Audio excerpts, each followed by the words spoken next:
Central Europe delivered a mix of good and bad surprises, with data showing Poland and Hungary grew faster than expected in the third quarter, while the Czech Republic shrank.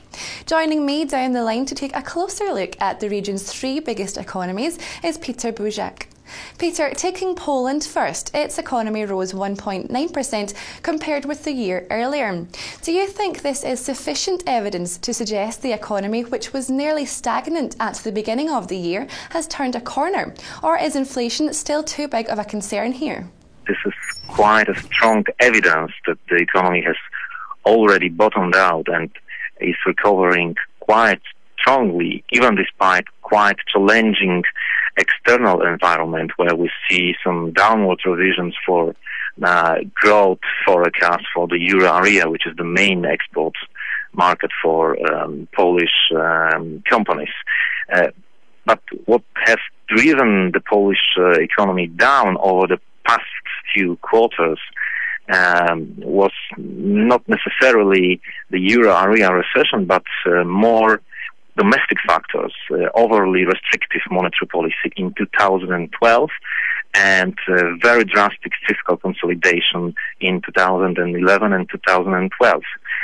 Now domestic factors has turned. We have had quite significant monetary easing between November 2012 and July 2013. Interest rates in Poland have been reduced to all-time low, and fiscal consolidation has been put on hold. And this change in domestic policy mix is the main driver of the ongoing economic recovery in Poland, and it is going to be continued later this year and throughout 2014. And from 2014, there will be additional factor driving acceleration of economic growth in Poland, which is inflow of fresh EU funds in the 2014-2020 financial perspective of the EU. The Polish Central Bank had seemed set to maintain rates, but the seeds of doubt have been sown after Mario Draghi's surprise cut last week. What impact, if any, has the ECB's action had on your outlook here? Well, in my view, the rate cut by the ECB, possibly even further monetary policy easing by the ECB, another rate cut or some non-standard measures are not likely to affect monetary policy in Poland if they don't lead to excessive strengthening of the Polish zloty. But when we look at the reaction of the Polish zloty to the surprising cut in ECB rates last week, there hasn't been an excessive strengthening. Actually, the zloty reacted stronger to revised expectations for quite swing QE3 tapering.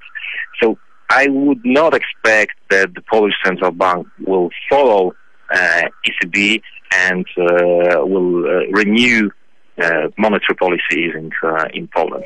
Hungary's policy rate is at an all-time low of 3.4% after a 15-month easing cycle that started in August last year, when the policy rate was 7%. Some analysts have warned, tempted by the ongoing loose monetary policy of major central banks, the Hungarian Central Bank may cut rates too low, risking a weakening in the forint and Hungarian government bonds. Is this a concern which you share? I share a view that the Hungarian Central Bank is somewhat too aggressive in monetary easing.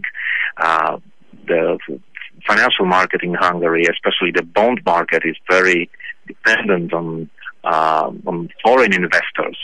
And I think that Hungary are one of the most vulnerable countries in the CE region to the expected QE3 tapering. So with too low rates, it is quite likely that Hungary will see quite a sudden and significant outflow of foreign portfolio capital at some point, and this will lead to drastic correction in interest rate policy. So I would not be surprised if we will see some rate hikes in Hungary, or maybe even quite significant rate hikes in Hungary in 2014. If there will be significant outflow of portfolio capital from emerging markets, including the CE region.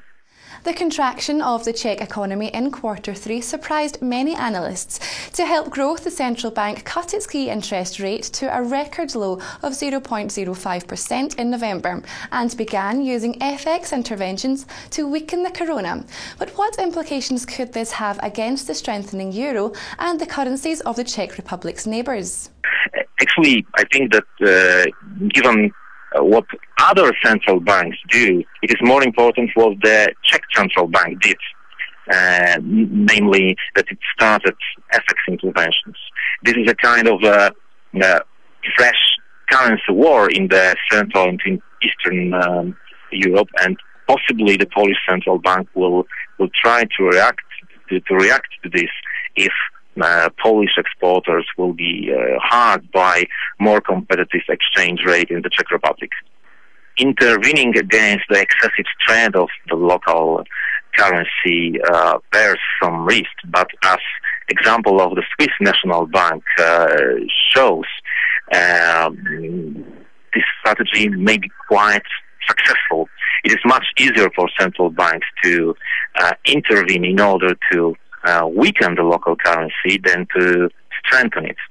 So I think that the CNB will be successful, and it will be able to keep the euro Czech rate at 27 later this year and throughout 2014, possibly in 2015, when economic performance of the Czech Republic and growth outlook for the country will be better, will be stronger. The CNB will decide to lower the floor for the euro Czech rate. A lot of great insight there, Peter. Thank you so much for your time. Well, viewers, that's all we've got time for at the moment, but if commodities are your thing, then click back to Dukascopy TV for our Commodities Corner. Goodbye for now.